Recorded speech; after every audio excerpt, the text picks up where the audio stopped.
Muy buenos días, soy la doctora Cidis Quesada y el día de hoy les vengo a hablar sobre la tarea 3.2 de la clase Marco Regulatorio y Políticas de Salud en la Universidad Unitec de Honduras. Pues el tema a tratar el día de hoy es sobre la culpa, los tipos de culpas y las consecuencias a esta. Bueno, entonces tenemos que la culpa según Muñoz Conde, él era un abogado penalista en España. Él tiraba que la culpa era de tipo objetivo delito, o sea, de que la persona tenía una conducta culposa cuando cometía una acción peligrosa a un bien jurídico o a una tercera persona. En este caso, por ejemplo, en el ámbito profesional médico, que es lo que estoy tratando, le causamos daño o lesión inconscientemente a un paciente, ¿verdad? Entonces, no es la intención de causarle, pero se le causa daño inconscientemente. Bueno, entonces tenemos que los tipos de culpa es la culpa consciente o la culpa inconsciente. Entonces la culpa consciente es la culpa que nosotros sabemos que a pesar que vamos a realizar un procedimiento o dar una indicación médica, en el caso de nosotros que somos profesionales de la medicina, y sabemos de que nos puede provocar un daño al paciente, pero aún así tratamos de evitar de no causárselo, pero lastimosamente se le causa el daño, ¿verdad? La otra es inconscientemente, es que aplicamos, digamos, un medicamento que le realice un efecto adverso que no contábamos que el paciente lo podía tener. Entonces, les voy a hablar sobre lo que es la negligencia, la imprudencia y la impericia. Bueno, la impericia es el arte, eh, profesión o oficio determinada, carencia del conocimiento, experiencia o destreza a una habilidad. Por ejemplo, en el arte de la impericia, pues es realizar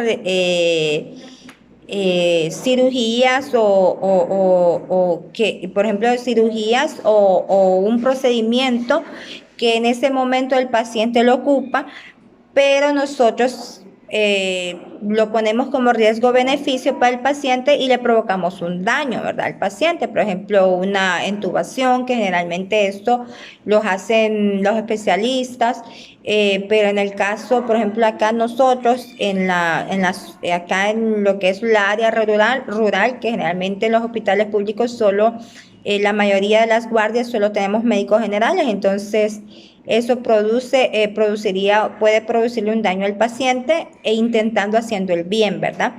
Entonces, la culpa, pues, no lo, la toman perdón, la impericia la toman como un proceso civil. A veces también puede ser proceso trascendencia penal, por ejemplo, la impericia inexcusable, que yo vaya a realizar una cesárea sin tener el conocimiento. Entonces, eso sí ya se trasciende legalmente en el ámbito penal.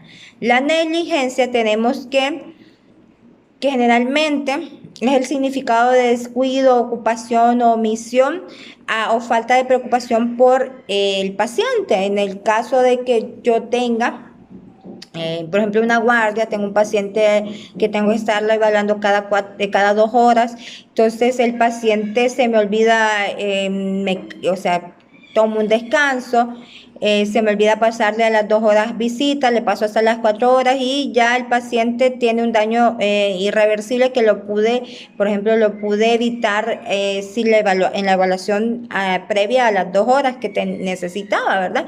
Entonces, eso se hace en negligencia médica. En el otro caso, pues es olvidarte, pues, de que dejaste una pinza, en el caso de los cirujanos en quirófano, adentro de la pared abdominal, adentro del paciente. Entonces eso se conoce como una negligencia.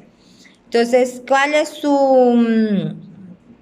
pues también tiene una consecuencia delictiva en donde a veces puede tomar el ámbito civil dependiendo, darle una indemnización al paciente o el ámbito penal, entonces en donde podemos pasar muchos años bajo cárcel, ¿verdad? Y la última es la imprudencia, que generalmente es la falta de la prudencia, sí. Entonces el defecto de la advertencia o la prevención en algunas cosas. Generalmente la persona imprudente pues toma riesgos innecesarios y no mide sus actos. Entonces, generalmente, y esto puede causarle un daño al paciente, por ejemplo, como que en el caso de que yo no soy ginecóloga y el paciente ocupa una cesárea, pero no tengo un ginecólogo de guardia y yo diga, voy a ingresar, yo le voy a hacer esta cesárea porque es de emergencia, yo ya he visto cómo lo hace, entonces, y le provoco un daño al paciente, por ejemplo, una histerectomía o hasta la muerte del bebé, entonces eso me produce como una imprudencia y esto tiene un ámbito también, una responsabilidad civil, dependiendo del daño que se le da a la persona, ¿verdad? Y penalmente también tiene una consecuencia y que esto lo va a dictaminar un juez, ¿verdad? Se va a hacer una investigación en donde ahí se va a saber si la imprudencia era de tipo delinquida, que yo quería delinquir, ¿verdad? Cobrar una operación que yo no soy cirujana, o se hizo imprudentemente para salvarle la vida al bebé y a la paciente, pero desafortunadamente produjo un daño, ¿verdad? Bueno, esto es todo por esta clase. Espero que les haya gustado y feliz día y bendiciones.